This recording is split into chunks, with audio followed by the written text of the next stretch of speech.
Com, welcome back. Nagda-drive ba kayo? Sana hindi. Baka may mangyaring hindi Hindi po ako maganda. Mukhang nasa nagdadrive. backseat. Okay, okay.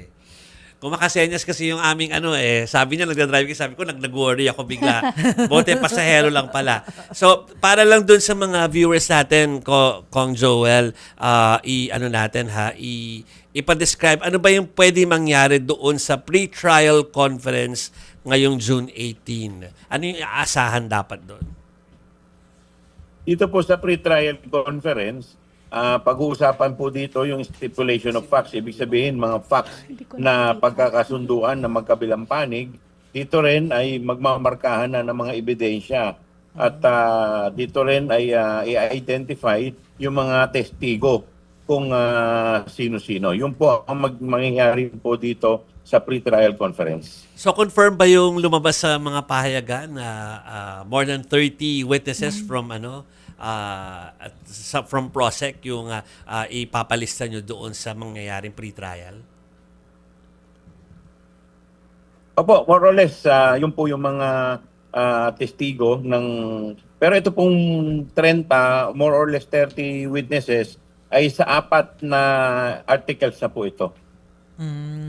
Pero sir, I understand naghahanda na po yung mga prosecutors, gayon din po yung kampo ni Vice President Sara Duterte. But up until now, hindi pa rin natin maintindihan kung kailan matatapos yung Senate gridlock, yun pong Senate impasse. So ano po ang tingin ninyo na posibleng maging epekto nito diyan po sa nakatakdang gawin na impeachment?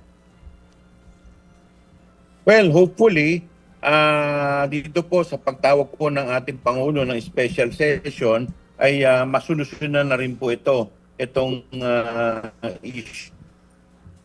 Ay, sige, subukan natin na ma-connect ulit si Congressman Chua para marinig. Ayan, gumagalaw Okay. na ulit. Ayan. Sir, you were saying po, ano po yung tingin ninyo na posibleng maging epekto nitong Senate impasse sa impeachment?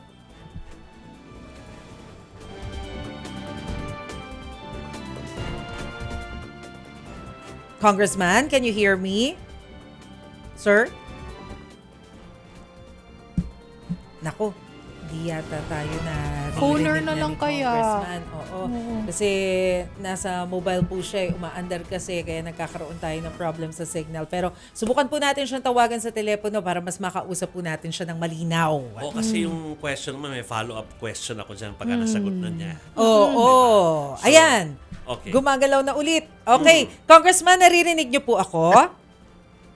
Opo, narinig ko po. Ayan. Sir, medyo nag-freeze po kanina. Ipakiulit lamang po yung inyong sagot. Ano po yung nakikita ninyong posibleng maging epekto nitong Senate impasse sa impeachment, sir?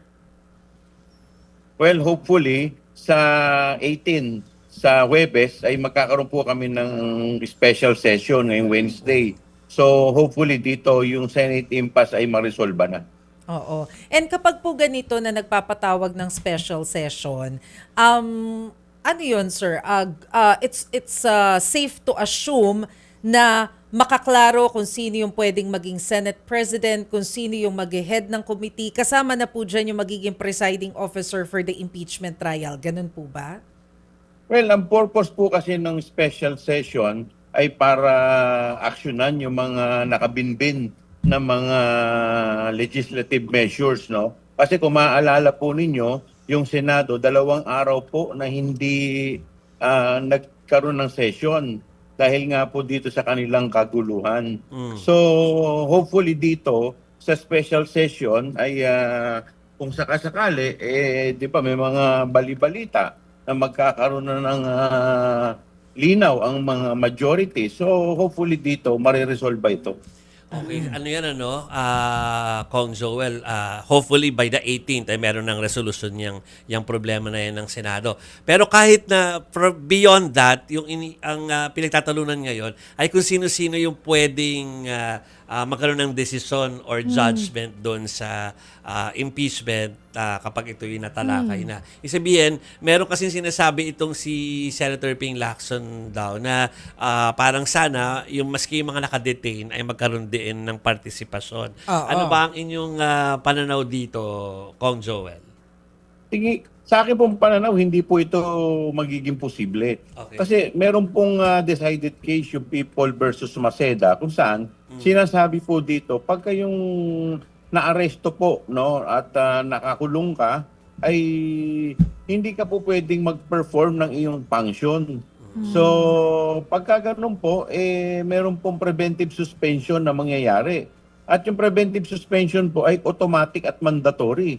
So, kung ikaw ay preventively suspended from performing your function as a Senator of the Republic, so paano ka magtatrabaho kung hindi ka nabibilang sa Senado?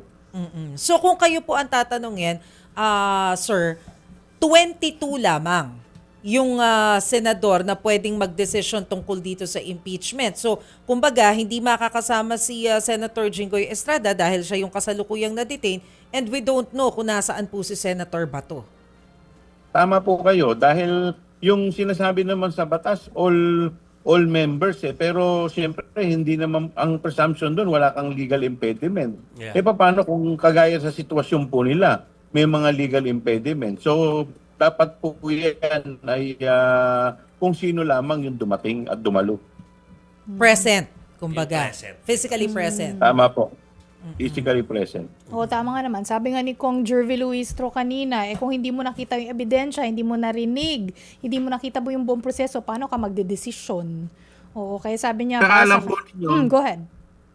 sa hearing po kasi, napakahalaga po yung maoobserbahan ng mga senator judge, yung demeanor ng mga testigo, kung paano sila sumagot, dahil doon makikita mo yung credibility ng mga testigo kung sila ay nagsasabi ng totoo o hindi. Ngayon, kung ikaw ay wala doon, paano ka makakapagbigay ng patas at tamang desisyon kung maayos nga yung mga ebidensya na nilatag? Kung itong mangyayari sa Huwebes, pre-trial, ano bang tawag dito? Hearing o meeting? Itong pre-trial po? Pre-trial conference po to Conference. at hindi po ito bukas sa publiko. So, Yeah. Okay. hindi po ito bukas sa publiko. Oo. Alam ko kanina na-discuss po sa press ko no, na hindi bukas sa publiko dahil it's very tedious, ang haba-haba. Ito lang po ba ang reason? Kasi baka meron po magtanong, ano ngayon, kung mahaba, gusto namin marinig at makita kung ano yung nangyayari. Yun po kasi yung naging paluntunan ng Senado. At in fact, kahit naman po sa mga regular court hearing, yung pre-trial ginagawa yan sa clerk of court lang. Hindi po talaga minsan ginagawa yan sa West. Okay, thank you. Malinaw po yan. Pero sa pre-trial po, sabi nyo nga po kanina, dun yun magmamark ng evidence, magpapakita o magpe-present ng mga witness na dapat ay, or ipe-present sa hearing, sa trial proper na po talaga. Kung yung side po ni VP Sara Duterte ay hindi po magpe-present ng evidence, hindi magbibigay ng listahan ng kanilang mga witness, ibig sabihin there's no more chance po for them to present their evidence, pati yung listahan ng mga witnesses nila? Kung hindi po sila magpe-present ng mga ebidensya, ano po yung magiging basehan ng pre-trial order na ilalabas po ng Senado? Kasi yung pre-trial order, parang yan yung roadmap kung ano mangyayari sa trial. Sir, speaking lang po of evidence, bukod po dun sa mga nakita namin na mga dokumento doon po sa ginawang pagdinig dyan po sa Kongreso, meron pa po ba tayong inaasahan na mga bagong evidence or pwede pang magdagdag ng mga bagong ebidensya dito po sa gagawin sa Senate? Meron po at yun po ay nakapaloob dito sa aming pre-trial brief. Like ano po yung mga dapat naming abangan, sir? Ay hindi pa po yata po pwedeng i-disclose. Secret pa pala. Sige, so tututukan na lang namin, sir. Okay. So dun sa pre-trial meeting na yon na Kong Joel, syempre ililisan niyo na yung mga dapat ilista doon at sabihin niyo na kung sino yung potential witnesses ninyo. Pero it doesn't close the possibility na pwede merong surprise witness or along the way ay meron kayong kailangan i-presenta dahil na-discover ninyo. So it doesn't negate yung possibility na yon. Ang pagkakaalam ko dito sa amin ay nilatag na po dito lahat. Okay. So, although sa mga regular hearing, minsan may mga reservation na ginagawa. Yeah. Pero dito ang pagkakaalam ko po ay nilatag po lahat ng Ilalatag lang. mga witnesses tsaka mga ebidensya. Okay.